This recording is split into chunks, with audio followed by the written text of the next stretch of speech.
Perkenalkan, nama saya Gracia Moniatinawa. Pada hari ini saya akan membahas materi fisika arus listrik bolak-balik. A. Besaran dalam listrik bolak-balik. Arus bolak-balik merupakan arus yang arah dan besarnya setiap saat berubah-ubah. Arus bolak-balik dalam dunia kelistrikan banyak digunakan. Arus bolak-balik selalu mempunyai nilai puncak gelombang atas dan puncak gelombang bawah. Dalam peristiwa mencapai nilai puncak gelombang atas dan puncak gelombang bawah, maka dikatakan telah mencapai satu gelombang penuh. Nilai puncak gelombang atas dan puncak gelombang bawah sering pula disebut nilai puncak ke puncak. 1. Tegangan dan arus. Arus dan tegangan bolak-balik adalah arus dan tegangan yang nilainya selalu berubah terhadap waktu secara periodik. Besaran seperti ini disebut arus tegangan bolak-balik atau AC. Pada arus bolak-balik Anda akan dapat mengetahui nilai maksimum yang dihasilkan dan frekuensi osilasi yang dihasilkan oleh sumbernya. I sama dengan I maksimal sin omega T dan V sama dengan V maksimal sin omega T. A. Arus dan tegangan efektif. Nilai efektif arus dan tegangan bolak-balik yaitu nilai arus dan tegangan yang dianggap setara dengan arus dan tegangan searah dan menghasilkan jumlah kalor yang sama. Rumuskan watt arus maksimal dibagi akar 2 dan tegangan efektif sama dengan tegangan maksimal dibagi akar 2. B. Arus dan tegangan rata-rata. Nilai rata-rata adalah nilai yang dianggap setara dengan arus arah yang tetap untuk memindahkan sejumlah muatan yang sama dalam waktu yang sama. Di bawah ini adalah rumus-rumusnya. Contoh soal tegangan dan arus. Diketahui sebuah generator menghasilkan tegangan bolak-balik memiliki nilai maksimum 80 volt. Hitunglah tegangan efektifnya. Diketahui Vmax sama dengan 80 volt. Ditanya tegangan efektif. Penyelesaian tegangan efektif sama dengan Vmax bagi akar 2 sama dengan 80 volt dibagi akar 2 sama dengan 56,56. Yang kedua, impedansi. Impedansi adalah hambatan total dari resistor, induktor, dan kapasitor yang dihubungkan pada tegangan bolak-balik. Impedansi memiliki satuan ohm. Secara matematis, impedansi dapat didefinisi sebagai perbandingan antara tegangan dan arus. Rumusnya, impedansi sama dengan tegangan bolak-balik dibagi arus bolak-balik.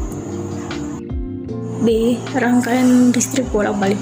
1. Rangkaian murni dan kombinasi. A. Rangkaian resistif. Rangkaian resistif adalah rangkaian yang hanya mengandung hambatan R saja. Contohnya dapat dilihat pada keterangan berikut. Rumusnya sama dengan VR sama dengan tegangan maksimum sin omega T. Listrik sama dengan tegangan dibagi hambatan. Dan arus listrik sama dengan tegangan maksimum sin omega T dibagi hambatan sama dengan arus listrik maksimum sin omega T. B. Rangkaian induktif. Rangkaian induktif adalah rangkaian yang hanya terdiri atas induktor atau kumparan yang mengakibatkan hambatan pada kawat kumparan. Dapat dirumus XL sama dengan WL. Rangkaian kapasitif. Rangkaian adalah rangkaian yang hanya terdiri dari sumber tegangan atau V dengan kapasitor yang mempunyai kapasitas C dengan nilai-nilai tambahan R dan induktansi L, dan rangkaian tersebut diabaikan. Rumuskan XC sama dengan 1/omega C sama dengan 1/2pi FC. Dan rumus di bawah-bawahnya dapat dilihat sebagai berikut. Berikut adalah contoh diagram dan grafiknya yang dapat kita lihat sebagai berikut. Daya pada rangkaian bolak-balik. Definisi daya sesaat atau daya semu yang mengalir pada rangkaian arus bolak-balik dirumuskan sama dengan definisi daya pada listrik searah, yaitu perkalian antara tegangan efektif dengan arus efektif yang melaluinya. Dirumuskan daya semu sama dengan tegangan efektif dikali arus efektif.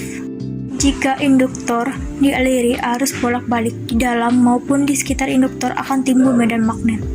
Medan magnet ini timbul karena adanya fluktuasi nilai arus. Jika arus mencapai harga 0, Medan magnet lenyap bersamaan dengan energi yang tersimpan berubah menjadi energi listrik dalam bentuk arus listrik induksi. Hal yang hampir sama terjadi pada kapasitor yang menyimpan energi dalam bentuk medan listrik diubah menjadi arus. Soal, perhatikan rangkaian berikut. Berapa besar arusnya yang mengalir jika tegangan sama dengan 8 volt dan hambatannya sama dengan 2000 ohm? Pembahasan arus sama dengan tegangan dibagi hambatan sama dengan 8 volt dibagi 2000. Jadi sama dengan 0,004 ampere diubah jadi 4 miliampere. 2. Mengacu pada soal di atas. Jika besarnya sumber tegangan adalah 9 volt, hitunglah berapa hambatan yang dibutuhkan agar kuat arus yang mengalir adalah 3 miliampere. Pembahasan R sama dengan V dibagi I sama dengan 9 volt dibagi 0,03 ampere sama dengan 3000 ohm.